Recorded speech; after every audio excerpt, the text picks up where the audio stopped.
அருட்பெருஞ்சோதி அருட்பெருஞ்சோதி தனிப்பெரும் கருணை அருட்பெருஞ்சோதி.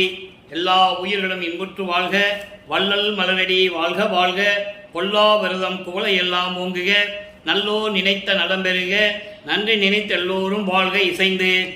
உலக மக்களே, அறிவார்ந்த அன்பர்களே, ஆண்மநேய ஒருமைப்பாடுடைய அன்பர்களே, அருட்பெருஞ்சோதி ஆண்டவருடைய திருவிளையாடலை பார்த்து கொண்டிருக்கிறோம். அருட்பெருஞ்சோதி ஆண்டவருடைய திருவிளையாடல் திருவருட்பாவிலே இருந்து ஒவ்வொரு திருமுறையிலும் ஒவ்வொரு பதிகத்திலும் ஒவ்வொரு பாடலின் மூலமாக பார்த்து கொண்டிருக்கிறோம். இந்த பிரபஞ்சம் தோன்றிய காலத்திலிருந்தே ஆதியும் அந்தமில்லா தோன்றிய இறைவன் அருட்பெருஞ்சோதி. இந்த அருட்பெருஞ்சோதியுடைய ஆண்டவருடைய செயல்களையும் அவருடைய திருவிளையாடல்களையும் இந்த பிரபஞ்சத்தில் யாரும் கூறியதில்லை. சமயங்களும் மதங்களும் மார்க்கங்களும் உருவாகி தங்கள் தங்கள் கருத்துக்கு ஏற்றபடி உருவகங்களை அமைத்து ஆலயங்களை அமைத்து வழிபட செய்து விட்டார்கள். சமயங்களும் மதங்களும் மார்க்கங்களுடைய நெறிகளை பின்பற்றி கொண்டு மக்கள் 4 யுகங்களிலுமே, கிரேத யுகம், திரேத யுகம், துவார யுகம், கலியுகம், 4 யுகங்களிலுமே இந்த மத நெறிகளையும் சமய நெறிகளையும் மார்க்க நெறிகளையும் பின்பற்றி கொண்டிருந்தார்கள். யுகங்களுடைய காலம் முடிவடையது. ஒவ்வொரு யுகத்திற்கும் கால வயது உண்டு. அது முடிவடையும் போதும், சமயங்களும் மதங்களும் மார்க்கங்களும் முடிவடையும் போதும் இந்த உலக மக்களுக்கு ஒரு ஆன்மீக பாதை தேவை, ஆன்மீக வழி தேவை. அப்போ அந்த ஆன்மீகம் சுத்தமாக இருக்க வேண்டும். சுத்த சன்மார்க்கம் என்ற ஒரு பெயரில் அருட்பெருஞ்சோதி ஆண்டவர் உலக மக்களை சுத்த சன்மார்க்கத்தில் இணைப்பதற்காக தனது மகனை ஒரு தாயின் வழியாக இந்த மண்ணுலகை வருவிக்க செய்தார். இதற்கான ஆதாரங்கள் எல்லாம் திருவருட்பாவிலே உண்டு. அப்போ நமது பிள்ளை பெருமானவர்கள், வல்லப்பமானவர்கள் ஒரு தாயின் வழியாக இந்த மண்ணுலகை வருவிக்க உற்றார். வருவிக்க உற்றதன் காரணம் சுத்த சன்மார்க்கத்தை உலக மக்களிடம் சொல்ல வேண்டும் என்பதற்காகவும், சமயங்களும் மதங்களும் மார்க்கங்களுடைய நெறிகள் தேவையில்லை, அதனால் எந்த விதமான பலனும் இல்லை என்ற காரணத்தினால் சுத்த சன்மார்க்கத்தை உலக மக்களிடம் சொல்ல வேண்டும் என்ற ஒரே நோக்கத்துடன் இந்த மண்ணுலகை வருவிக்க உற்றார். அதை வல்லப்பமானவர்களே அருட்பெருஞ்சோதி அகவலிலே தெளிவாக கூறுவார்கள். ஆன்ற சன்மார்க்கம் அணிபெற என்னைத்தான் ஈன்று அமுதளித்த இனிய நற்றாயே என்று சொல்லுவார். அகத்தை கருத்து புறத்தை வெளுத்திருந்த உலக அனைவரையும் சகத்தை திருத்தி சன்மார்க்கத்தை அடைவித்திட அவரும் இகத்தை பரத்தை பெற்று மகிழ்ந்திடுவதற்கென்றே என்னை உகத்தே இறைவன் வருவிக்க உற்றேன், அருளை பெற்றேனே என்று சொல்லுவார். என்னையும் இரக்கந்தன்னையும் ஒன்றாக இருக்க இசைவித்து மன்னி வாழ்வுற வருவித்த கருணை வள்ளல் நீ என்று கூறுவார். ஆக வல்லப்பெருமானவர்கள் இறைவனால் வருவிக்க உற்றது என்பதை தெளிவாக நமக்கு திருவருட்பாவிலே அருளியிருக்கிறார்கள். நமது பிள்ளை பெருமானவர்கள் வருவிக்க உற்ற ஆண்டிலிருந்து அருட்பெருஞ்சோதியுடைய திருவிளையாடல் தொடர்கிறது. 1823ஆம் ஆண்டு திருவிளையாடல் தொடங்கி 30/1/1874 51 ஆண்டுகள் வரையிலும் அருட்பெருஞ்சோதி ஆண்டவருடைய திருவிளையாடல் தொடர்கிறது. அப்போ ஒவ்வொரு 8 ஆண்டுகளிலும் 51 ஆண்டுகளை 8 பிரிக்கிறார் அருட்பெருஞ்சோதி ஆண்டவர். ஒவ்வொரு 8 ஆண்டுகளிலும் தன் மகனை ஆட்கொண்டு எப்படியெல்லாம் அருளை கொடுத்தார் என்பதையும், அதன் பிறகு நமது பிள்ளை பெருமானவர்கள் சுத்த சன்மார்க்கத்தை பெற்ற பிறகு முதலிலே சமயங்களிலும் மதங்களிலும் மார்க்கங்களிலும் எப்படி இருந்தார் என்பதையும், அதன் பிறகு சுத்த சன்மார்க்கத்தை பெற்ற பிறகு எப்படியெல்லாம் இறைவன் அருளை கிடைத்து அவர் இறைவனா ஆனார் என்பதையும், அவர் மறையவில்லை, இதெல்லாம் உலகியல்ல பேசுகிறது, எப்படி இறைவனார் ஆனார் என்பதையும் ஒவ்வொரு பாடலின் மூலமாக நாம் பார்த்து கொண்டிருக்கிறோம். அந்த வகையில் இன்று நாம் பார்க்க வேண்டிய பாடல் 1ஆம் திருமுறை திருவருள் முறையீடு பதிகம் 6, இன்று 74வது பாடல். திருவருள் முறையீடு மொத்தம் 232 பாடல்களை கொண்டது. ஏன் அந்த பாடலை நமக்கு அருளினார்கள் வல்லப்பமானவர்கள் என்றால், அவருடைய நிலையையும் இறைவனுடைய நிலையையும் உலக மக்களுக்கு தெரியப்படுத்த வேண்டும். நல்லா புரிஞ்சுக்கணும். அவருடைய நிலையையும், ஏன் வருவிக்க உற்றார் என்ற நிலை, ஏன் சமயங்களில் மதங்களில் மார்க்கங்களில் இருந்தார் என்ற ஒரு நிலை, அதன் பிறகு சுத்த சன்மார்க்கத்தை பெற்ற பிறகு இருந்த நிலை, அதன் பிறகு கடவுள் நிலையில் எப்படி இருக்கிறார், இதுதான் ஒவ்வொரு பாடல் மூலமாக நம்ம பார்த்துட்டு இருக்கோம். வல்லப்பெருமானவர்களை வருவிக்க விட்டு 202 ஆண்டுகள் முடிந்து விட்டது. இந்த 202 ஆண்டுகளிலும் பொதுப்படையாக பேசினார்களே தவிர வல்லப்பெருமானை பற்றி பேசியவர்கள் பேசிக்கொண்டு இருப்பவர்கள் எப்படி பேசுகிறார்கள் என்றால், மருதுரையிலே பிறந்தார் என்றும் முதலில் பிறந்தார் என்றே சொல்லக்கூடாது. வருவிக்க உற்றவர். வருவிக்க உற்றவர் என்பது இறைவனால் ஒரு காரியத்திற்காக ஒரு மகனை மண்ணுலகிற்கு பூவிலிருக்கு இந்த பூலோகத்துக்கு அனுப்புவது. ஒரு மகனால் ஒரு நிலை உருவாக வேண்டும், அதை உலக மக்களிடம் சேர வேண்டும் என்றால் இறைவன் திருவிளையாடல் செய்வார். அந்த வகையில் நடந்த திருவிளையாடல் தான் இப்போ நம்ம பார்த்துட்டு இருக்கோம். அப்போ அவர் அவருடைய நிலையை இறைவனால் வருவிக்க உற்றவன் என்ற நிலையை சொல்ல வேண்டும் மக்களுக்கு. பொதுப்படையாக பேசினார்கள். அவர் சின்ன வயசுல சென்னைக்கு போயிட்டாரு, பள்ளிக்கூடத்தில் சேர்த்தாங்க, எனக்கு ஒன்றுமே புரியல, படிக்க முடியாதுன்னு சொல்லிட்டாரு. கந்த ஓட்டத்துக்கு போனார், முருகனை பற்றி பாடினார். அப்புறம் திருவொற்றியூர் போனார், அப்புறம் அங்கெல்லாம் இருந்தார், நண்பர்களோடு இருந்தார். அப்புறம் கருங்குழிக்கு வந்தார், அப்புறம் சபையை கட்டினார், தர்மசாலையை உருவாக்கினார், மேட்டுக்குப்போ வந்தார், மறைஞ்சிட்டார். இப்படி தான் பொதுப்படையாக பேசினார்கள். பேசியவர்கள் அவரை துறவி என்றார்கள், தமிழ் துறவி என்றார்கள், சீர்திருத்தவாதி என்றார்கள். எல்லாம் சொன்னதெல்லாம் நம்ம எடுத்துக்கலாம், தப்பில்லை. ஆனால் அவர் யாரு? அவர் உண்மையில் இறைவனாக வந்தவர் என்ற நிலையை உலக மக்களுக்கு சொல்லணும். அப்போ அருட்பெருஞ்சாண்டியுடைய திருவிளையாடலை சொல்லணும். அவருடைய திருவிளையாடல் தான் இவர்கள் இப்படிலாம் இருந்தார். இவர் அண்டங்களுக்கு போயிட்டு இருக்கிறாரு. ஆனால் இங்கே இருக்கிறவங்க என்ன சொன்னாங்க? இருப்பார், கொஞ்ச நாளைக்கு இருப்பார், வேறு எங்கேயாவது போயிடுவார், மறைஞ்சிடுவார், அப்புறம் 6 மாதம் கழித்து வருவார். இப்படியே சொன்னதுனால மக்கள்கிட்ட அவருடைய நிலை தெரியவில்லை. அதுதான் உண்மை, யாரும் மறுக்க முடியாது. இப்போ அவர் என்ன சொல்றார்? இப்போ வருவிக்க உற்ற ஆண்டிலிருந்து 8 ஆண்டுகள் வரைக்கும் அவர் யார் என்ற நிலையை அவருக்கு தெரியாது. வளர்ப்பமனை பற்றி பேசும்போது நான் பல தடவை கூறியிருக்கிறேன். அவரை பற்றி கூறும்போது வயதை குறிப்பிடவே கூடாது. அவர் 8 வயசுல இந்த மாதிரி நடந்துச்சு, 9 வயசுல இந்த மாதிரி நடந்துச்சு எல்லாம் சொல்லக்கூடாது. மற்றவங்களெல்லாம் சொல்லலை, இவரை மட்டும் ஏன் சொல்லணும்? அதை நீங்கள் புரிஞ்சுக்கணும். இவரை சொல்லும்போது வருவிக்க உற்ற ஆண்டிலிருந்து சொல்ல வேண்டும். இப்போ வருவிக்க உற்ற ஆண்டிலிருந்து 8 ஆண்டுகள் வரைக்கும் ஒன்றுமே நடக்கலை. இவர் மனநிலை ஒரு நிலையில் இல்லை. அந்த நிலையில் இருக்கும்போது 9வது ஆண்டில் அருட்பெருஞ்சோதி ஆண்டவர் அவர் மகன் முன் தோன்றி அவரை ஆட்கொள்ளுகிறார்.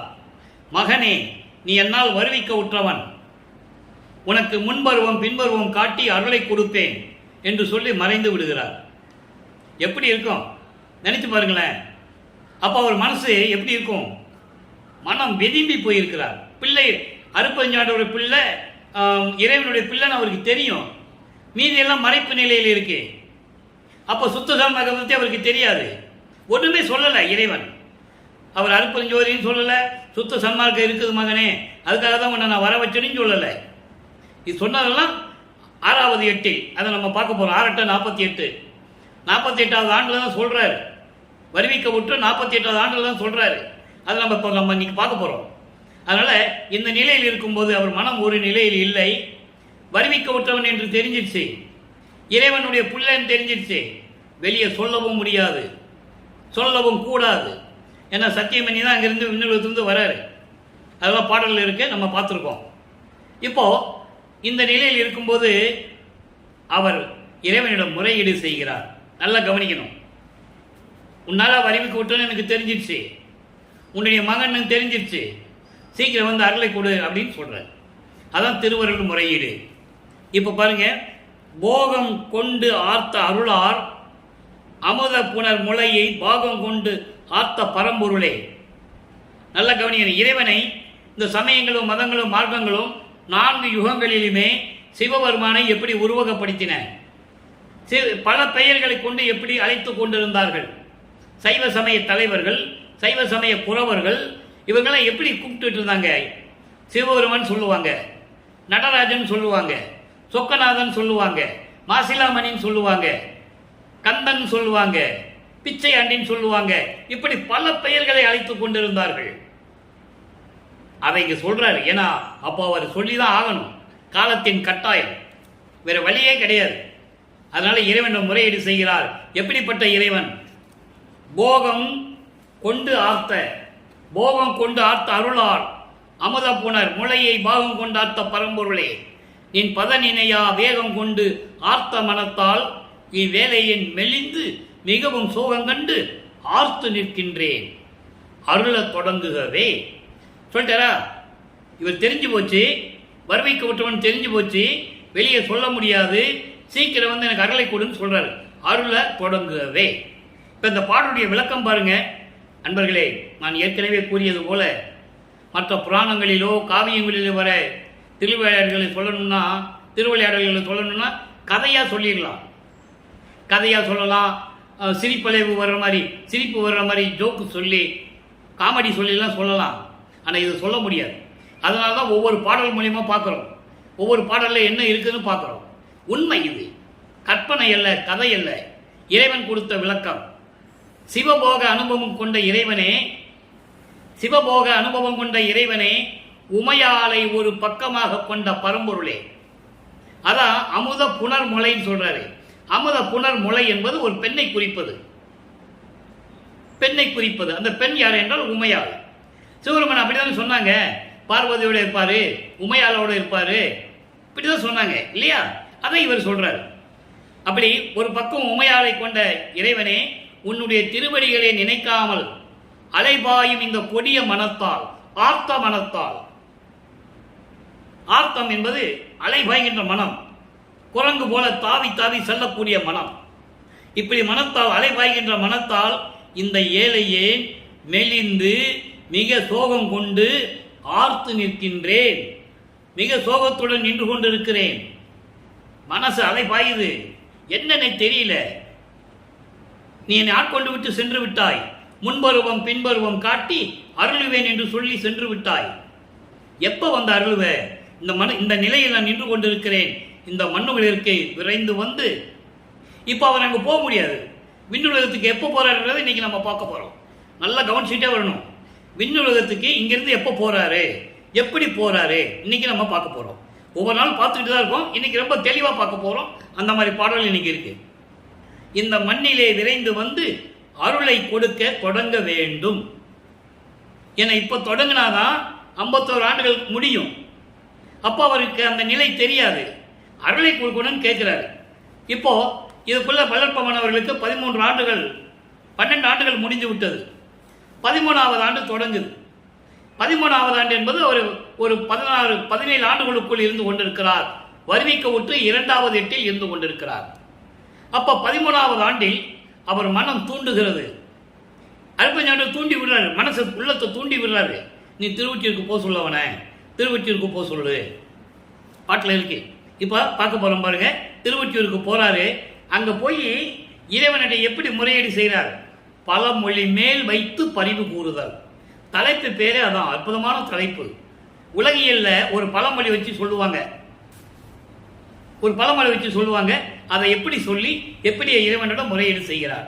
ஏற்கனவே நம்ம 2 பாடல்கள் பார்த்துட்டோம். இன்னைக்கு 3வது பாடல். அந்த பதிகம் மொத்தம் 10 பாடல்களை கொண்டது. ஒவ்வொரு பாடலிலும் ஒரு பழமொழி சொல்லி அதனுடைய இயலை, அதனுடைய தன்மையை எப்படி இறைவனிடம் முறையீடு செய்யலாம் என்ற தெளிவா சொல்லுவார். நல்லா பாருங்க. வித்தை இன்றியே விளைத்திடுவன் போல் மெய்யா நின் இருமென் மலர்பதத்தில் பத்து இன்றியே முத்தியை விளைந்தேன். அப்பா அவருக்கு சித்தி தெரியாது, முத்தி மட்டும்தான் தெரியும். நல்லா கவனிக்கணும். இறைவன் ஆட்கொண்ட பிறகு ஓரளவு சிறிதளவு அருளை பெற்றுக்கொண்டார். அவருக்கு இயற்கையாகவே அது வந்து விட்டது. மீதி எல்லாம் மறைப்பு நிலை. இப்போ முத்தியை மட்டும்தான் சொல்லுவாரு. சமயங்களிலும் மதங்களிலும் மார்க்கங்களில் இருந்தவர்கள் எல்லாருமே இந்த பிரபஞ்சம் தோன்றிய காலத்திலிருந்து எத்தனை பேர் உருவானார்களோ அத்தனை பேர் முத்தி நிலையை அடைந்தவர்கள். சமயக்குறவர்கள் மட்டும் 5 பூதங்களோட கலந்தவர்கள். நல்லா புரிஞ்சுக்கணும். நீங்க ஏன் அவங்க அந்த நிலை கிடைச்சது, ஒரு உயர்ந்த நிலை கிடைச்சதுன்றத நம்ம போக போக பார்க்க போறோம். நல்லா நீங்க புரிஞ்சுக்கணும். அந்த 4 பேர் யாரு? அப்பர், சம்பந்தர், சுந்தரன், வாதவூரான் என்ற மாணிக்க வாசகர், சுந்தரன் ஊரன் அடிகளார் என்ற சுந்தரன். அதெல்லாம் நம்ம போக போக ஒவ்வொரு பாடலை பார்க்க போறோம். ஏன் அவர் அவர்களை பத்தி பாடினாரு, என்ன நிலை, அந்த நிலையை உலக மக்களுக்கு எப்படி சொல்லணும் அதை சொல்றாரு. எதுக்காக சொன்னாரு அதையும் நம்ம பார்க்க போறோம். இப்போ பத்தி இன்றியே முத்தியை விளைந்தேன் பாவியே அருள் பண்புரை நினைவாய். மித்தை இன்றியே விளங்கிய அடியார் விளைந்த யாவையும் தலைத்திட அருள்வோய் சித்தி வேண்டிய முனிவர் பரவி திகழும் ஒற்றியூர் தியாக நாயகனே. இது பாடல். இப்ப இந்த பாடலை பாருங்க. இப்போ இருக்கின்ற நிலை இவர் யாருன்னு தெரியும், இறைவனால் வருவிக்க உற்றவன், இறைவனுடைய பிள்ளைன்னு தெரியும். ஆனால் இறைவனிடம் எப்படி முறையை சொல்லிடுறா, ஒரு பழமொழி சொல்றார், விதைக்காமையே விளைச்சல் வருமா? ஒரு விவசாயி நிலத்தில் விதையை விதைச்சாதான் அதனுடைய மகசூலை எடுக்க முடியும். ஆனால் விதையே இல்லாமல் நான் மகசூலை எடுத்துருவேன் அப்படின்னு சொல்கிற விவசாயி போல நல்லா கவனிக்கணும். எது செஞ்சாலும் அதுக்கு ஒரு காரணம் இருக்கணும், அதுக்கு ஒரு விதை இருக்கணும், அதுக்கு ஒரு நோக்கம் இருக்கணும். அந்த நோக்கம் இருந்தால் தான் செயலாற்ற முடியும். அதே போன்று விதை விதைக்காமல் நான் விளைச்சலை எடுத்துருவேன் சொல்றவன் போல இறைவனே நின்னுடைய 2 திருவடிகளையும் மலர் போன்ற சிவந்த செந்தாமரை போன்ற மென்மையான திருவடிகளை என்னுடைய அருளை தெரியாமல் பக்தி இல்லாமல் உன்னிடம் வந்து முத்தி வேண்டும் என்று கேட்டேன். அப்போ இந்த பாவியனுக்கு நீ என்ன பண்ணணும்?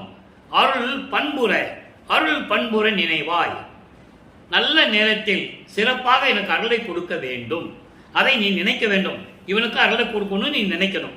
அப்போ அந்த பழமொழியை சொல்லிட்டாரு, விதையில்லாமல் விதைச்சி விளைச்சல் நான் எடுத்துருவேன்னு சொல்றவன் போல உன் மேலே எனக்கு பக்தியே இல்லை, ஆனால் உங்ககிட்ட வந்து நான் முத்தியை கேட்குறேன். புரியுதுல உங்களுக்கு? முத்தியை கேட்குறேன், இருந்தாலும் எனக்கு அருளை கொடுக்க வேண்டும் என்று கேட்கிறார். அதுக்கப்புறம் மித்தை இன்றியே விளங்கி அடியார் விளைந்த யாவையும் தலைந்திட அருள்வோய். அதாவது தொண்டு செய்யாத அடியார்களுக்கு கூட, மித்தை இன்றியே அப்படின்னா தொண்டு செய்யாத அடியார்கள், தொண்டு செய்யாத அடியார்களுக்கு கூட நீ அருளை கொடுத்திருக்கிறாய் என்று சொல்லுவார். இதை புராணங்களிலே அன்பர்களை நான் திருவெட்பாவை பற்றி பேசும்போது நான் யாரையும் குறிப்பிட்டு பேசுவதில்லை. அந்தந்த நேரத்தில் ஏதாவது விளக்கம் தேவைப்பட்டால் அதை விளக்கி சொல்லுவேன், அவ்வளவுதான். பக்தியே இல்லாதவங்கிட்ட நிறைய பேருக்கு நீ அருள் கொடுத்துருக்க. அதாவது முரண்பட்ட பக்திகள், இயற்கைக்கு மாறான பக்திகள், கண்மூடித்தனம் சொல்லுவாங்கல்ல உலகியல்ல, அந்த மாதிரி பக்தி. உதாரணம் எடுத்துக்கிட்டீங்கன்னா கண்ணப்பரை எடுத்துக்கங்க. அவன் திண்ணப்பனாக இருக்கும்போது வேடனாக இருந்தவன். இறைவனுக்கு கறி பிடிக்குன்னு சொல்லி ஒரு விலங்கை கொன்று அந்த மாமிசத்தை கொண்டு வந்து கொடுப்பான். அது இறைவன் மேல் ஒரு பக்தி, காதல் இல்லைன்று சொல்ல முடியாது. ஆனால் இறையாண்மைக்கு மாறுபட்டது. ஆனால் அவனுடைய பக்திக்கு மெச்சி கண்ணப்பன் பேர் வந்ததில்லை. அதே போன்று சாக்கிய நாயனார் சிவலிங்கத்தை கல்லால் அடிச்சார். கல்லால் அடிக்கிறது வழிபாட்டினுடைய மரபல்ல. ஆனால் இறைவன் மீது கொண்ட காதலால் கல்லால் அடிக்கிறார். அப்போ அதை மலர்களாக ஏற்றுக்கொண்டு அந்த சாக்கிய நாயனாருக்கு அருள் செய்கிறார். நல்லா புரிஞ்சுக்கணும் நீங்க.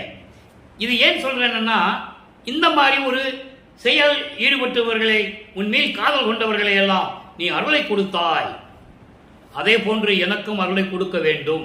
அந்த நிலைக்காக அது சொல்ற. அதான் சொல்றாரே, மித்தை இன்றியே விளங்கி அடியார் விளைந்த யாவையும், தொண்டு செய்யாத அடியார்களுக்கெல்லாம் நீ அருளை கொடுத்தாய்.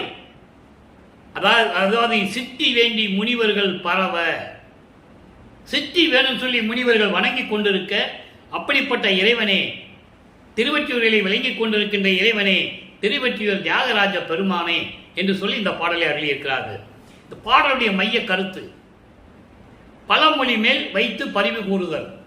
ஏன்னா தன்னுடைய நிலையை ஒரு பழமொழி வைத்து சொல்றார், வேற ஒன்றும் இல்லை.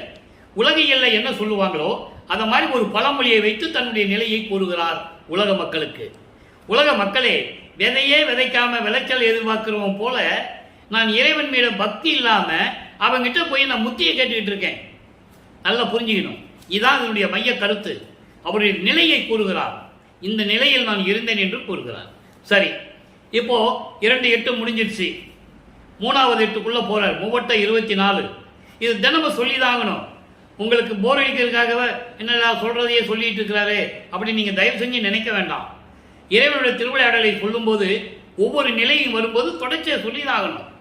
ஆனால் பொருள் வித்தியாசமா இருக்கும். நோக்கம் ஒன்று, பொருள் வித்தியாசமா இருக்கும். நல்லா புரிஞ்சுக்கணும். அப்போ 24வது ஆண்டு வரைக்கும் என்ன நடந்தது? வல்லப்பமானவர்கள் வருவிக்க உற்று 24 ஆண்டு வரைக்கும் என்ன நடந்தது? இப்போ இந்த கருத்தை ஏன் சொல்லணும் அப்படின்னா, ஒரு கருத்து சொல்ல விரும்புகிறேன். 24 ஆண்டுகள் வரைக்கும் அப்போ அவர் திருவொற்றியூர், சென்னையிலேருந்து கொண்டு திருவொற்றியூருக்கு போக வந்துட்டு இருக்கிறார். புரியுதா? அப்போ அங்கே இருக்கிறவங்க என்ன சொல்லுவாங்கன்னா, சில நேரங்களில் என்ன இவன் இப்படியே ஒரு மாதிரி பைத்தியம் பிடிச்ச மாதிரி ரோட்டில் அலைகிறான். அவருடைய நிலை உலக மக்களுக்கு தெரியாது, நல்லா புரிஞ்சுக்கணும். அப்போ அந்த நிலையில் இருக்கும்போது இவருடைய நிலை, மனநிலை எப்படி இருந்தது? மூன்றாம் திருமுறை உருவாகிறது. மூன்றாம் திருமுறை உருவாகும் போது அவர் 24வது எட்டில் இருந்து 24வது ஆண்டில் இருந்து கொண்டிருக்கிறார். அதாவது 3வது எட்டில் 24வது ஆண்டில் இருந்து கொண்டிருக்கிறார். அப்போ இந்த 24 ஆண்டுகள் வரைக்கும் ஒட்டு மொத்தமாக மூன்றாம் திருமுறையில் என்ன சொல்லுகிறார் அதை உலக மக்களுக்கு தெரிவிக்கணும். அப்போ மூன்றாம் திருமுறை சொல்லும்போது சொல்றாரு, பதிகம் 8 திருவுலா திறம் என்ற ஒரு பதிகம். அதில் 3வது பாடல், ஏற்கனவே 2 பாடலை பார்த்துட்டோம். திருவுலா திறம் என்பது தியாகராஜ பெருமானுடைய பவனியை பார்ப்பதற்காக இவருடைய மனம் எப்படி இருந்தது, அதை ஒரு தோழியிடம் சொல்லுவது போல, தன்னை பெண்ணாக உருவகப்படுத்தி ஒரு தோழியிடம் சொல்லுவது போல இந்த பாடலை அருளியிருப்பார்கள். தோழியிடம் சொல்லுவது போல உலக மக்களுக்கு சொல்றார். அந்த நிலையில நான் எப்படி இருந்தேன்னு சொல்றார். அப்போ ஒரு பெண்ணாக உருவப்படுத்தும் போது அந்த இயல்கள் அந்த தன்மைகள் ரொம்ப ரொம்ப சுவாரஸ்யமா இருக்கும், ஒரு இன்ட்ரெஸ்டான ஒரு நிலையில் இருக்கும். இறைவன் மீது ஒன்று காதலை, ஒரு பெண் ஒரு காதலனை, ஒரு ஆணை காதலிக்கும் போது எப்படி இருப்பாளோ, நான் அவனை பார்க்காம வரமாட்டேன்.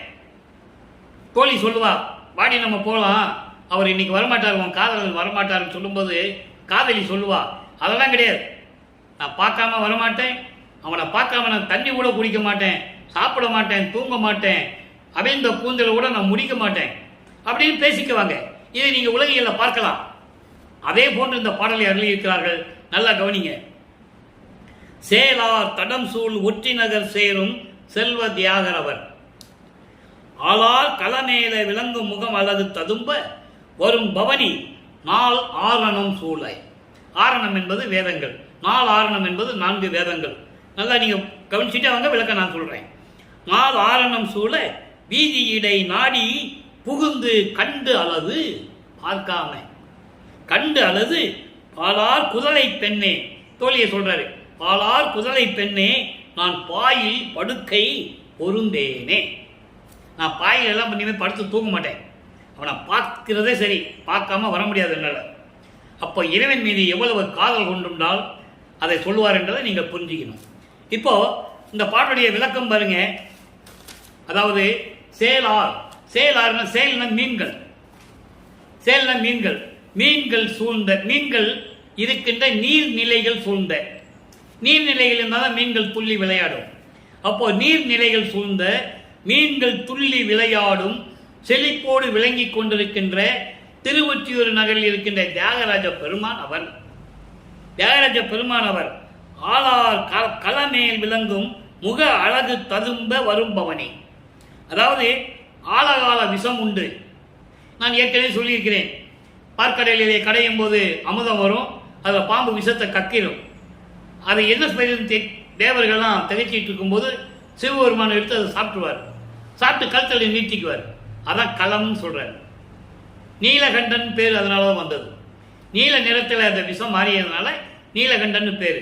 அப்போ அந்த ஆழகால விஷத்தை உண்டு கழுத்தலை நீட்டி கொண்ட இறைவன் வீதியிலே பவனி வரும்போது, வீதியிலே பவனி வரும்போது வேதங்கள் எல்லாம் புகழ்ந்து பேசக்கூடிய ரிக் வேதம், யசுர் வேதம், சாம வேதம், அதர்வன வேதம், இந்த வேதங்கள் எல்லாம் புகழ்ந்து பேசக்கூடிய அப்படிப்பட்ட இறைவன் வீதியிலே பவனி வரும்போது அதனை பார்க்காமல் வரவே மாட்டேன். குழந்தை முகம் கொண்ட என் பெண்ணே, என் தோழியே, நான் அவரை பார்க்காமல் வரவே மாட்டேன்.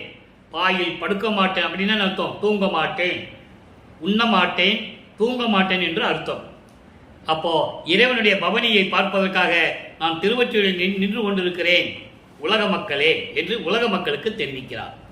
24 ஆண்டுகள் வரையிலும் நான் வருவிக்க உற்று 24 ஆண்டுகள் வரையிலும் இறைவன் எனக்கு எந்த அகலையும் கொடுக்கவில்லை என்பதை திருவருட்பாவின் பாடலின் மூலமாக நமக்கு உலக மக்களுக்கு தெரிவித்துக் கொண்டிருக்கிறார்கள் நமது இறைவன் வல்லப்பமானவர்கள். அடுத்து 4ஆம் திருமுறை உருவாகிறது.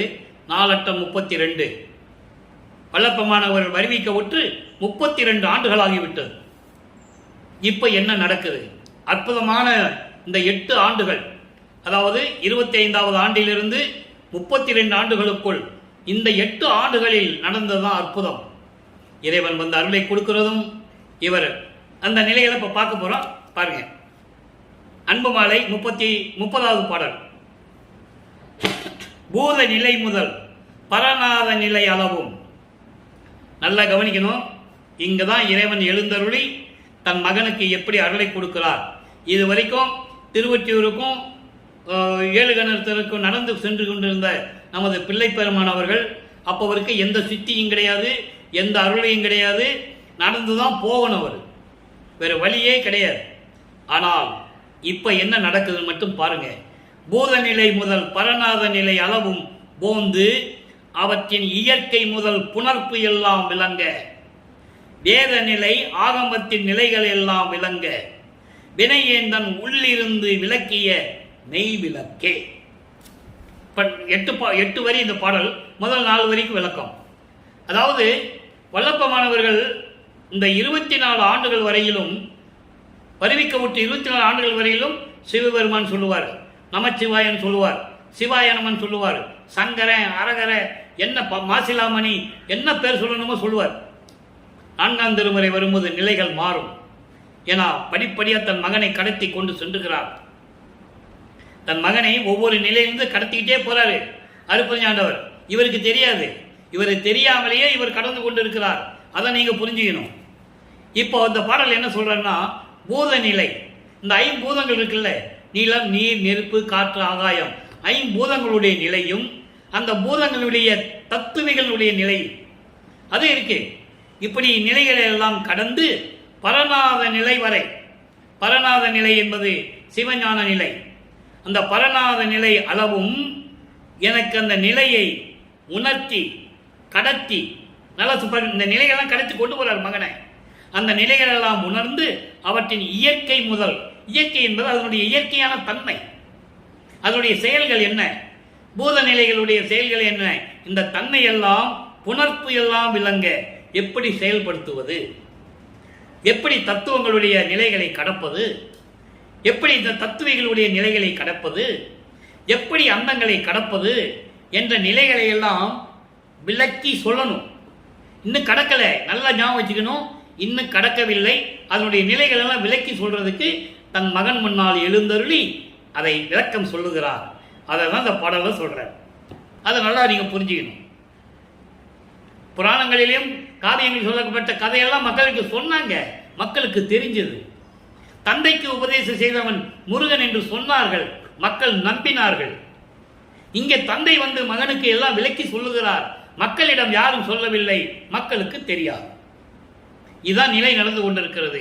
அந்த நிலையை மாற்ற வேண்டும் என்பதற்காகத்தான் என்னை போன்ற வள்ளலார் ஊழியர்கள் தோன்றியிருக்கிறார்கள் என்பதை நீங்கள் புரிந்து கொள்ள வேண்டும். எனக்கெல்லாம் தமிழ் இலக்கண இலக்கியமே தெரியாது, ஒரு அடி கூட தெரியாது. இவ்வளவு விளக்கங்கள் சொல்கிறேன்னா அவருடைய தயவு, அவருடைய கருணை உலக மக்களுக்கு சொல்லணும்ல. யார் சொல்றது? இதுவரைக்கும் பேசுனது யார் சொன்னது? யார் சொல்லலையே. அந்த நிலையில் இருந்து கொண்டு நீங்கள் பார்க்க வேண்டும்.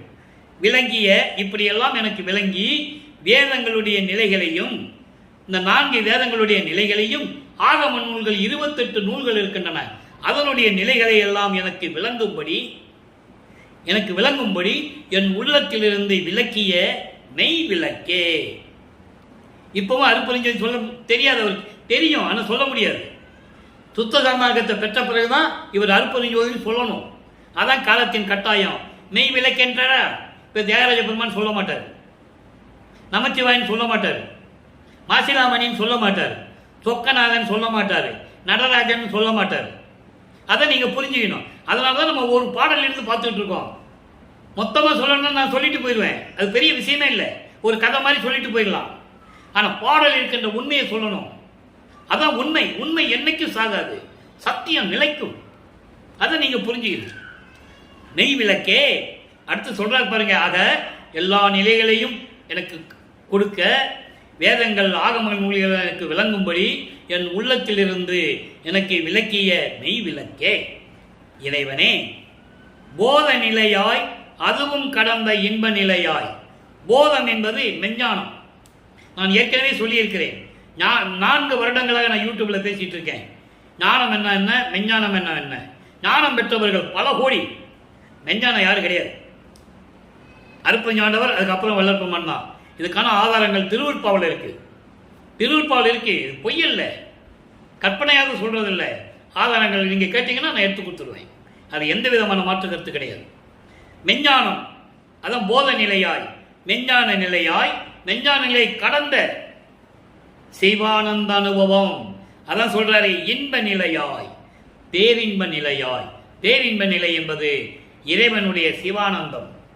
அந்த அனுபவம் இருக்கே, அதுவும் பொதுவில் மெய் அறிவின்ப நடம்புரியும் பொருளே. இங்க பொது என்பது அம்பலம். சுத்த சரணாகத்தை பெற்றவர் சொல்லுவார் திருச்சிற்றம்பலம். அம்பலம் திருச்சிற்றம்பலம் ஒண்ணுதான், ஆனா நிலைகள் மாறுது. நல்லா புரிஞ்சுக்கணும். சமயங்களும் மதங்களும் மார்க்கங்களும் இருக்கும்போது அம்பலம், மீதி எல்லாம் போயிடுச்சுன்னா சிற்றம்பலம். அங்கதான் பொற்சவை சிற்றவை எல்லாம் வரும். அப்போ அந்த நிலைகள் இருக்கும்போது மெஞ்ஞான நிலையாகவும் அதுவும் கடந்த பேரின்ப நிலையில் சிவானந்த அனுபவத்தில் இருக்கின்ற அம்பலத்திலே மெஞ்ஞான அறிவோடு அருள் நடனம் புரிந்து கொண்டிருக்கின்ற பொருளே. பொருளே என்றால் கடவுள், இறைவன். அப்ப இறைவனை எப்படி சொல்றாரு தெரிஞ்சு போச்சு. இப்ப பையனுக்கு என்ன அருளை கொடுத்தாரு, எப்படி கடத்தி கொண்டு போறாருன்னு சொல்லியாச்சு. அடுத்து ஏத நிலையா வகை. ஏத நிலையா வகை. ஏத நிலையா வகை என்பது, ஏதம் என்பது துன்பம், துயரம், பயம், அச்சம், எப்படி வேணா வச்சுக்கலாம். நீங்க ஒட்டு மொத்தமா சொல்லிட்டாரு, அது ஏதம். ஏதத்தை துன்பம்னு சொல்லலாம், துயரம்னு சொல்லலாம், இடர் என்று சொல்லலாம், அச்சம் என்று சொல்லலாம், பயம் என்று சொல்லலாம், எப்படி வேணா சொல்லலாம். அதுக்கு ஒட்டுமொத்தமான வரி ஏதம். அப்ப இதையெல்லாம் இல்லாத வகை என் மயக்கம் இன்னும் தவிர்த்து. இன்னும் தவிர்த்து அண்டர்லைன். ஒவ்வொரு வார்த்தைக்கு அவ்வளவு சூட்சமான விளக்கம் இருக்கு. இன்னும் தவிர்த்து ஏன் சொன்னாரு? தவிர்த்துன்னு சொல்லியிருக்கலாம்ல. நல்லா யோசனை பண்ணி பாருங்க. துன்பங்களை எல்லாம் நீங்க தூக்கிட்ட, எல்லா வகையிலும் எல்லா துன்பத்தையும் நீக்கிட்டு இன்னும் தவிர்த்து. அப்ப இன்னும்ன்றதுல ஒரு கொக்கி இருக்கு, புரியுதா உங்களுக்கு? அப்ப இன்னும் தவிர்த்து என்றால் நான் சமயங்களிலும் மதங்களிலும் மார்க்கங்களில் இருக்கும்போது இன்னும் விட்ட கூரை தொட்ட கூரை ஏதாவது மிச்சம் இருந்தால், எனக்கு தெரியாமலேயே ஏதாவது இருந்தாலும் கூட அதையும் நீக்கிவிடு. ஏன்னா அப்பதான் சுத்த சன்மார்க்கத்தை வாங்க முடியும், இல்லைன்னா வாங்க முடியாது. சுத்த சன்மார்க்கத்தை வாங்கணும், இல்லை இருக்கக்கூடாது. இன்னும் தவிர்த்து என்னை காத்தல் வேண்டுகிறேன், இது தருணம் காணே. இதுதான் நல்ல நேரம். இனிமே காத்துட்டு இருக்க முடியாது, ஆண்டுகள் ஓடிக்கிட்டு இருக்கே, எனக்கு நல்லா தெரியும். நீ சுத்த சன்மார்க்கத்தை எனக்கு கொடுக்கணும், அதை நான் வாங்கணும். எல்லா நிலைகள் இருக்கும்போது இந்த நிலையை எனக்கு மாற்றிவிடு. இன்னும் ஏதாவது தொட்ட உரை விட்ட உரை மிச்சம் மீதி ஏதாவது இருந்தாலும் கூட இதை மாற்றிடு, எல்லாவற்றையும் நீக்கிட்டு என்னை காத்து அருள வேண்டும், இதுதான் நல்ல நேரம் என்று சொல்லி இந்த பாடலை முடிக்கிறார்கள். அடுத்த 6ஆம் தலைமுறைகள் உள்ள என்றாகிறோம். அப்போ வல்லப்பவன் அவர்கள் 5வது இருந்து கொண்டிருக்கிறார். 5வது என்பது ஐயற்ற 40. 33வது ஆண்டிலிருந்து 41, அதாவது 40-41 ஆண்டுகளுக்குள் என்ன நடந்தது சொல்லணும்ல. இப்போ பாருங்க, அங்கே 32 ஆண்டுகளுக்கு நடந்தது சொல்லியாச்சு. தனக்கோடிக்கு தாலி, அம்மையாருக்கு தாலி கட்டினது, அந்த அம்மாவுக்கு மோட்ச வீட்டத்தை காட்டினது, விமோசனத்தை கொடுத்தது, அதுக்கப்புறம் இந்த பாடலாம் நம்ம பார்த்துட்டோம். இப்படியெல்லாம் நிலைகளை சொல்லியாச்சு. இப்போ சுத்த சன்மார்க்கத்தை வாங்குகிறார். வாங்கின உடனே வாங்கி கொடுத்துட்டு போயிட்டாரு, மேலே வான்னு சொல்லிட்டு போயிட்டார். சிவஞான வெளிக்கு வந்துன்னு சொல்லிட்டு போயிட்டார். இவர் வாங்கியாச்சு. வாங்கின உடனே இவர் என்ன சொல்றாரு, இரு உங்ககிட்ட விண்ணப்பம் வைக்கணுன்றார். இதெல்லாம் விளக்கம் எல்லாம் இறைவன் கொடுத்த விளக்கம், யாரும் மறுக்க முடியாது. என்னடா கதை மாதிரி சொல்ற, உனக்கு எப்படி தெரியும்லாம் கேட்கக்கூடாது. பாடலில் இருக்கிற மைய கருத்தை வச்சு நம்ம பேசி சொல்லிட்டு இருக்கோம். அப்போ இவர் வான்னு சொல்லும்போது சொல்றாரு, இரு அவசரப்பட்டு போகாது, உங்ககிட்ட விண்ணப்பம் வைக்கணும், நீ நிறைய விஷயங்கள் பேச வேண்டியதுக்கு அப்படின்னு சொல்லி விண்ணப்பம் வைக்கிறாரு. பிள்ளை பெரு விண்ணப்பம். பிள்ளை பெரு விண்ணப்பம் 124வது பாடல். நல்லா கவனிங்க. இப்போ அவர் சுத்த சன்மார்க்கத்தை வாங்கியாச்சு, அவருக்கு அறிவு விளங்குகிறது, அதை விண்ணப்பமாக வைக்கிறார். இமையவர் பிரம்மர் நாரணர் முதலோர் எய்தருக்கு அறிய பேரின்பம் தம்மை அறிந்தவர் உள் சார்ந்த பேரொளி. இங்கதான் அருப்பெருஞ்சோதி சொல்றார். அதாவது பிரம்மன், ருத்திரன், திருமால் பார்க்க முடியாத கடவுள் யாரு? அருப்பெருஞ்சோதி. அருப்பெருஞ்சோதி அடிய முடியும் யாரும் பார்க்கல. இப்படி பார்க்க முடியாத கடவுள் சுத்த சன்மார்க்கத்தை மேற்கொண்டிருக்கின்ற அன்பர்களுடைய உள்ளத்தில் இருக்கின்ற பேரொளி. அதை ஏன் சொன்னாரு? விளக்கம் சொல்லணும்ல.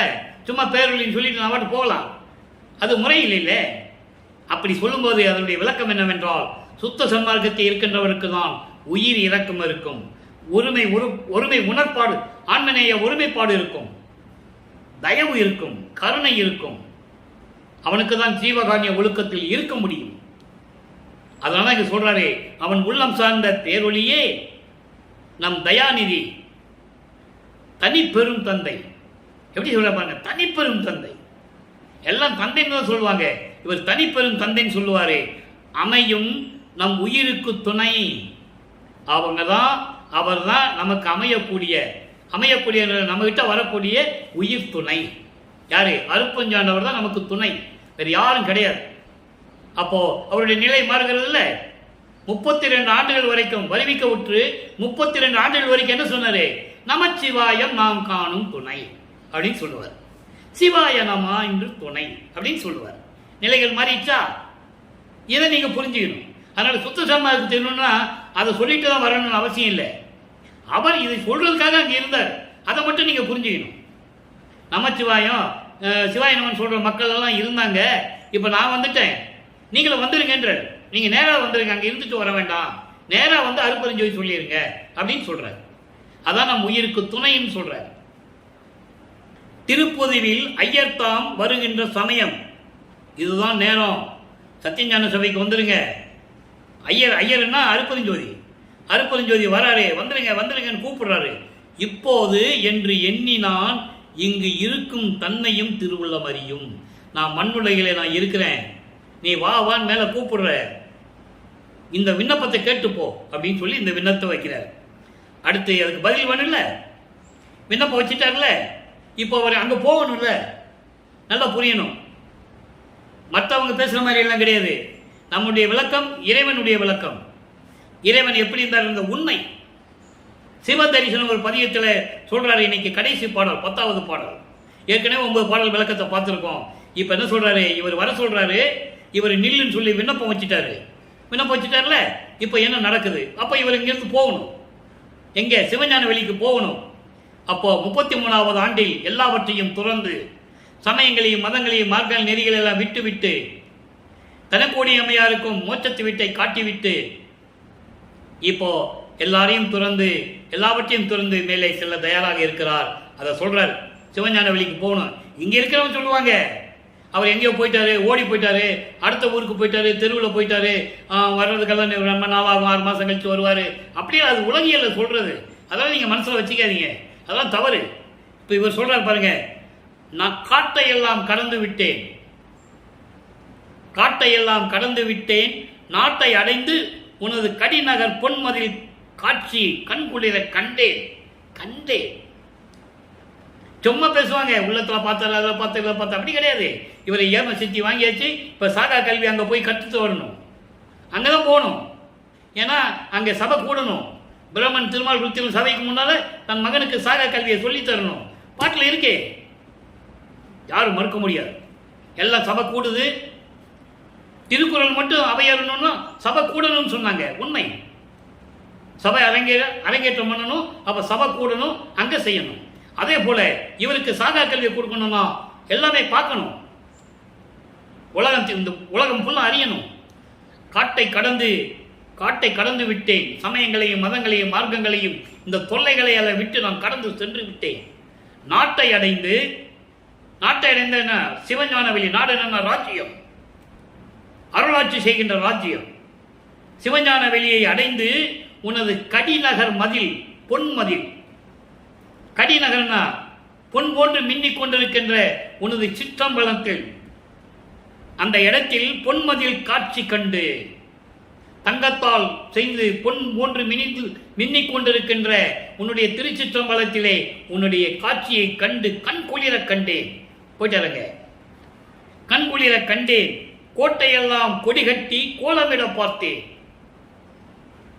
என்ன கொடி? சன்மார்க்க கொடி. அங்க கட்டிட்டு தான் இங்க வந்து சித்தி வளாகத்தில் கட்டுறாரு. அதை நீங்க புரிஞ்சுக்கணும். இதெல்லாம் சூட்சமமான விளக்கங்கள், இறைவனுடைய சூட்சமமான விளக்கங்கள். அங்க போய் சன்மார்க்க கொடி கட்டுறாரு. அங்க கட்டிட்டு வந்து சித்தி வளாகத்துல இருந்து கொடி கட்டுறாரு. அப்ப இங்க இருக்கிறவங்க என்ன சொன்னாங்க? அவர் எங்கேயோ போயிட்டாருப்பா, நீ கொஞ்ச நாள் கழிச்சு தான் வருவாரு, 6 மாசம் கழிச்சு, 1 வருஷம் ஆகுமோ, யாருக்கு தெரியும் அப்படின்னு தான் இங்க பேசிட்டு இருப்பாங்க. ஆனா அங்க இருக்காரு. அதை இங்க சொல்றாரு. கோட்டையெல்லாம் சிற்றம்பலத்தை சுற்றி சத்தியஞான சபையை சுற்றி, அங்க இருக்கிற சத்தியஞான சபை தான் நீங்க வந்தது. அப்ப அந்த சத்தியஞானை சுற்றி எல்லாம் சன்மார்க்க கொடி கட்டி அலங்கரிக்க கண்டேன். கோயிலின் மேல்வாயிலே குறைகள் எல்லாம் தவிர்ந்தேன். கோயிலின் மேல்வாயில்னா திருச்செல்வனுக்குள்ள உள்ள நுழையும் போதே நுழைவாசலிலே எல்லாவற்றையும் எல்லா குறைகளையும் தீர்த்து விட்டேன். எவ்வளவு அருமையா சொல்றாரு, புரிஞ்சுக்கணும் நீங்க. இது யாரும் சொல்லல, அதனால உங்களுக்கு தெரியாது. பாடல் இருக்கிறத இந்த அடியன் வள்ளலார் ஊழியன் கூறிக்கொண்டிருக்கிறேன் அந்த விளக்கத்தை. அப்ப திருச்சிற்றம்பலத்தில் அவ்வளவு அலங்காரமா அப்படி இருக்குதாங்க. அப்போ எல்லாம் தவிர்ந்தேன். இப்ப பாருங்க, அப்போ உள்ள போயிட்டனா சேட்டை அற்று, சேட்டனா ஏய் நல்லா சேட்டை பண்ற இடம்னு சொல்லுவாங்கல்ல, அந்த சேட்டை அற்று கருவி எல்லாம் என் வசம் நின்றது. எங்க அங்க எல்லாம் வாங்கிட்டு தான் வராரு. கருவி எல்லாம் என்ன? தத்துவிகள், தத்துவங்கள், அந்தங்கள் எல்லாமே, அதாவது சேட்டை பண்றது. அந்த சேட்டைகள் எல்லாம் நீக்கி நாங்க நின்று விட்டேன். எல்லாம் நின்றனவே என் வசம் நின்றது. இவர் கண்ட்ரோலுக்கு வந்துருச்சு. சித்தி எல்லாம் பெற்றேன். இங்க வாங்கிட்டு இங்க வராரு, நல்லா கவனிக்கணும். சித்தி எல்லாம் பெற்றேன், நான் திருச்சிற்றம்பலம் மேல் பாட்டை எல்லாம் பாடுகின்றேன். திருச்சிற்றம்பலத்தில் வாங்கி சொல்லியாச்சா? இப்ப பாருங்க, இது தருணம் பதியே பலந்தரும் என் உள்ளம் தன்னிலே கலந்து நிறைந்து அருளே. இதுதான் நல்ல நேரம். இனிமே நம்ம தனித்தனியா இருக்கக்கூடாது. என் உள்ளத்திலும் உடலிலும் உயிரிலையும் கலந்து நிறைந்து பரிபூரணமாக இருந்து உரிமையோடு உறுதியோடு என் உள்ளத்தில் இருக்க வேண்டும் என்று சொல்லுகிறார். சரி, இப்போ வாதனை கழிவு இப்ப எல்லாம் போயிட்டு வந்தாச்சு. இங்க வந்தார், மண்ணுலகத்துக்கு வந்துட்டார். 24 வாதனை கழிவு நல்லா கவனிக்கணும். இப்ப எல்லாம் வாங்கியாச்சு, சித்திகள்லாம் வாங்கியாச்சு, சாகா கல்வி வாங்கியாச்சு, எல்லாம் வாங்கியாச்சு. அருப்பெருஞ்சோதி மட்டும்தான் வாங்கணும். அது வாங்குறது எங்க? இங்க சித்தி வளாகத்துல. அதுக்காக தான் மண்ணுலகத்துக்கு வா வா வான்னு கூப்பிடுறாரு. அதை நீங்க புரிஞ்சுக்கணும். வாதனை கழிவு, வாதனை என்பது துன்பங்கள் துயரங்களா எப்படி போச்சு. தெரிந்த பெரியாருக்கு அருள் புரிதல் சிறப்பு என்று உரைத்த தெய்வமறை திரிந்த சிறியருக்கு அருள் புரிதல் சிறப்பில் சிறப்பு என்று உரைத்தனவே. புரிந்த மறையை புகன்றவனும் நீயே என்றால் புண்ணியனே விரிந்த மனத்து சிறியனுக்கு இறங்கி அருள வேண்டாமோ? இங்க வந்து கேட்கிறார், வா என அருப்பஞ்சோதி வாங்கணுமே, திருஅருள் செங்கோலாட்சி வாங்கணுமே, இவர் வந்து கலக்கணுமே இவரோட. நீங்க புரிஞ்சுக்கணும். அதெல்லாம் இங்கதான் நடக்கணும், சித்தி வளாகத்துல தான் நடக்கணும், மேட்டுக்குப்பத்துல. அப்ப சொல்றாரு, அதாவது உண்மையை உணர்ந்தவருக்கு அருள் புரிதல் சிறப்பு என்று மறைகள் சொன்னன, வேதங்கள் சொன்னன. அதே வேதங்கள் என்ன சொல்லிச்சு? ஒன்னும் தெரியாத சிறிய பிள்ளைகளுக்கு கூட அருளை கொடுப்பது சிறப்பில் சிறப்பு என்று சொல்லிச்சு. அதான் குழந்தையும் தெய்வமாகலாம், குழந்தையும் தெய்வமாகலாம், குழந்தையும் தெய்வமும் ஒன்று என்று சொன்னார்கள். அதுவும் சொன்னது மறைகள் தானே. ஆனா அதை சொல்ல வச்சது நீ தானே.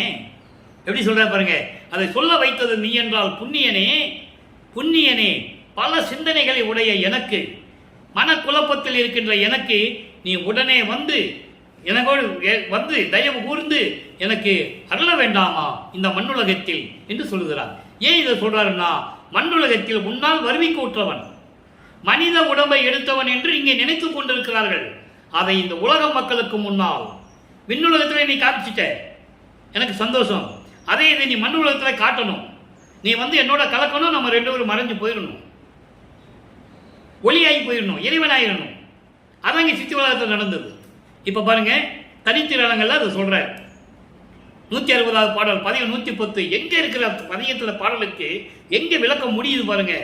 தூக்கமும் துயரமும் அச்சமும் இடரும் தொலைந்தன சொல்லிட்டாரா? அங்க என்ன சொன்னாரு? எல்லாம் என் வசம் ஆயிடுச்சுன்னு சொல்லிட்டாரு. அதை உலக மக்களுக்கு சொல்லணும். அப்ப சொல்றாரு, தூக்கம் துயரம் பயம் அச்சம் இடர், அதான் ஏதம் என்று சொன்னார். நான் சொன்னேன்ல, ஏதம் என்பது எல்லாமே இதுல முடிஞ்சிருச்சு. எல்லாம் தொலைந்தன என்னை விட்டு. ஏக்கமும் வினையும் மாயையும் இருளும் இருந்தன, நீங்கிருச்சு, ஒளிந்தன, சாம்பலாயிடுச்சு. இனிமே வராது என்கிட்ட. நீங்கின என்பதுதான் திரும்பி தொடரும். நல்லா கவனிக்கணும். நீங்கின அப்படின்னா திரும்பி வந்தாலும் வந்துடும். ஒளிந்தன சாம்பலாயிடுச்சு, சாம்பலாயிடுச்சுன்னா திரும்பி வராதுல்ல. நல்லா கவனிக்கணும். இருந்தன ஒளிந்தன முழுதும் ஆக்கமும் அருளும் அறிவும் மெய் அன்பும் அழிவுறா உடம்பும் சொல்லிட்டாரா? அழிவுறா உடம்பும் மெய்யின்ப ஊக்கமும் என்னையே ஊற்றன. தட்ஸ் ஆல் யுவர் ஆனர் அப்படின்னு சொல்ற மாதிரி இது.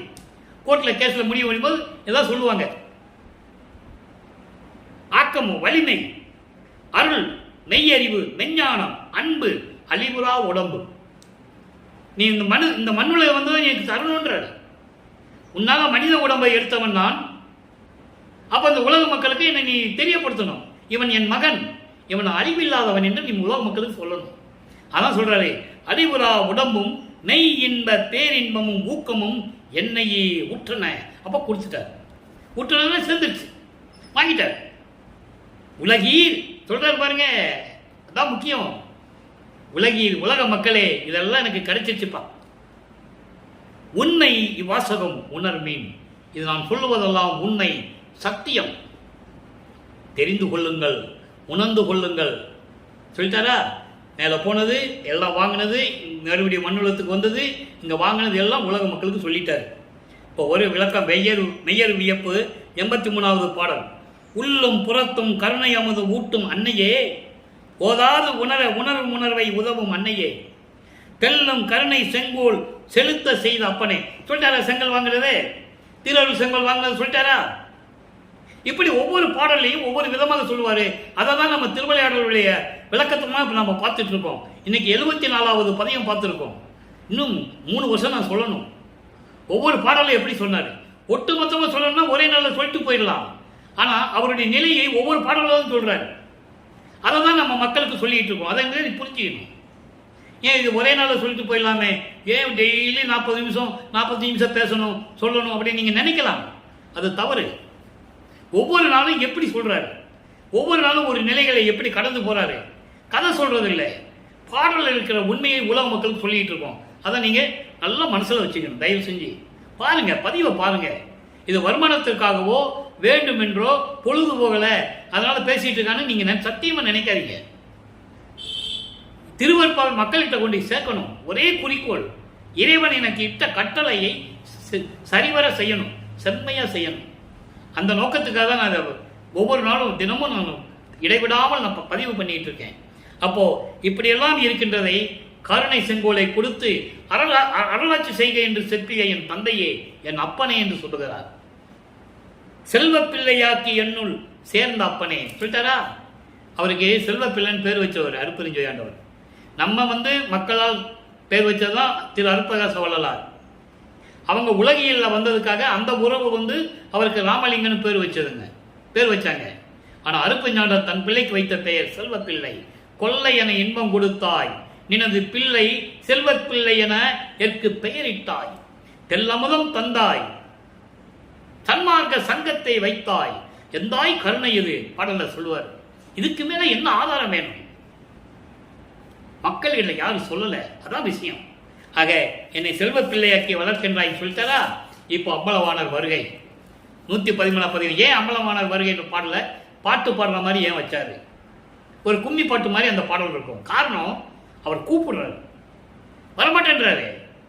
நாட்கள் இன்னும் இருக்குல்ல, இன்னும் 2 வருஷம் இருக்குல்ல, 51 வருடத்தில் 41 வருடம் தானே முடிஞ்சிருக்கு, இன்னும் 2 வருஷம் இருக்குல்லன்னு சொல்லிட்டு அவர் அங்கே வெயிட் பண்றாரு, காலதாமதம் செய்கிறார். அப்போ அவர் அப்பாவை கூப்பிடுறாரு. அப்படி இருக்கு இந்த விளக்கம், நீங்க பார்க்கணும். எச்சமயங்களும் பொய் சமயம் என்று. அப்போ முதல்ல சமயங்களிலும் மதங்களையும் மார்க்க இருக்க வச்சது அப்பா தானே. இப்போ பொய்ன்னு சொல்றிய எப்படி? அதனால எனக்கு மானம் போச்சுன்ற ஞானசரியில் சொல்லுவார், என்னை வைதாலும் வாழ்த்தன கொண்டிடுவேன், மனம் போனேன், மானம் போன வழியெல்லாம் விடுத்தேன் என் அப்பனால். தெளிவா சொல்றாரு. ஏன் அதை சொன்னாருன்னு நீங்க புரிஞ்சுக்கணும். ஏன் அப்பனால மானம் போச்சு? உலக மக்கள் சொல்லுவாங்கல்ல, என்னையா முதல்ல இவன் நமச்சிவாயன் சொன்னாப்புல, சிவாயனன் சொன்னாப்புல, மாசிலாமணின்னு சொன்னாப்புல, தியாகராஜன் சொன்னாப்புல, இப்போ ஒண்ணுமே இல்லை, அதெல்லாம் வேண்டாம், நீ அருப்பெருஞ்சோதின்னு சொல்றாப்புல. மக்கள் சொல்லுவாங்கல்ல, உலகையில் இருக்கவங்க சொல்லதானே செய்வாங்க.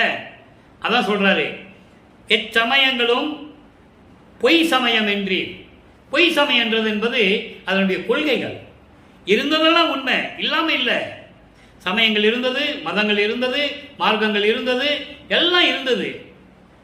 அது பொய்ன்னு சொல்ல முடியாது. அதனுடைய நிலைகள் பொய். நல்லா புரிஞ்சுக்கணும் நீங்க. நிலைகள் பொய், அது மக்களுக்கு தேவையில்லை. சைவ சமயம் மக்களுக்கு தேவையில்லை, வைஷ்ணவ சமயம் மக்களுக்கு தேவையில்லை, அதான் பொருள். இப்படி கௌபாரம், காணாபத்தியம், சாகதம், சௌரம், இப்படி சமயங்கள், மார்க்கங்கள்.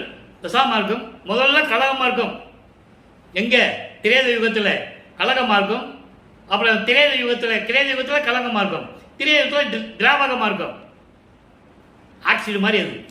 ஆக்சிடை மூஞ்சில் ஊற்றுன என்ன ஆகும்? வெந்துவோம். அந்த மாதிரி மார்க்கம் அது. அடுத்தவங்க மணி மேலே ஆசைப்படுறது, தூக்கி போயிடுறது, மண்ணாசை பெண்ணாசை கொண்டு சண்டை போடுறது, அது திராவக மார்க்கம். துவாரக மார்க்கம் நவநீத மார்க்கம்.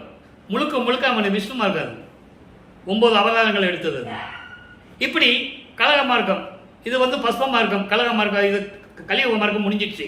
அப்புறம் தசா மார்க்கம், சத்புத்திர மார்க்கம், சக மார்க்கம், சமய மார்க்கம், இப்படியெல்லாம் வந்தது. இவளெல்லாம் நீக்கிவிட்டீர், மெய் சமயம் என் தந்தீர் எனக்கு வாரி. மெய் சமயம் சுத்த சன்மார்க்கத்தை எனக்கு கொடுத்தீர், பாருங்கள் பூவுலத்திற்கு. சமரச சன்மார்க்கம் கொடுத்துட்டீல்ல, இங்க வா, அப்பதான் நம்புவாங்க. நீ பாட்டுக்கு அங்கேயே வர சொல்லி எல்லாம் கொடுத்துட்டு இருந்தா உலக மக்கள் எப்படி என்ன நம்புவாங்க? இங்க வான்னு கூப்பிடுறாரு. என்பால் களிப்போடும் அன்பால் ஒன்று ஈந்து இதை இன்பால் பெருக என்று கொடுத்துட்டாரு அருட்பெருஞ்சோதியை. நல்லா புரிஞ்சுக்கணும்.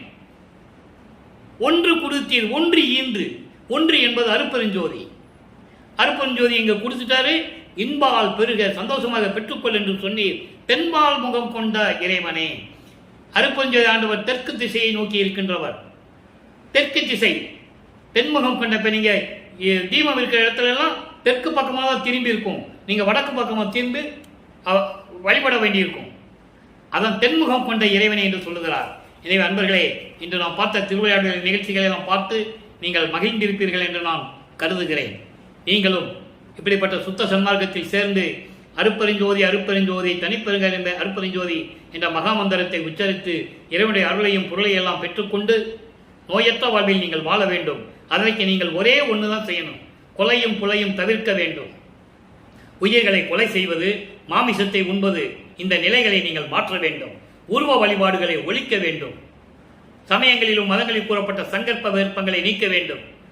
கற்பூரம் ஏற்றுறது, ஊதுவத்தி ஏற்றுறது, பூ போடுறது, தேங்காய் பழம் உடைக்கிறது தீபத்து முன்னால் செய்யக்கூடாது.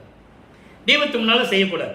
அப்படி வழிபட்டு இறைவனுடைய அருளை பெற்று நீங்கள் வாழ்வாங்க வாழ வேண்டும் என்று இறைவனுடைய தயவோடையும் கருணையோடையும் வாழ்த்தி விடைபெறுகிறேன். வள்ளலார் ஊழியன்.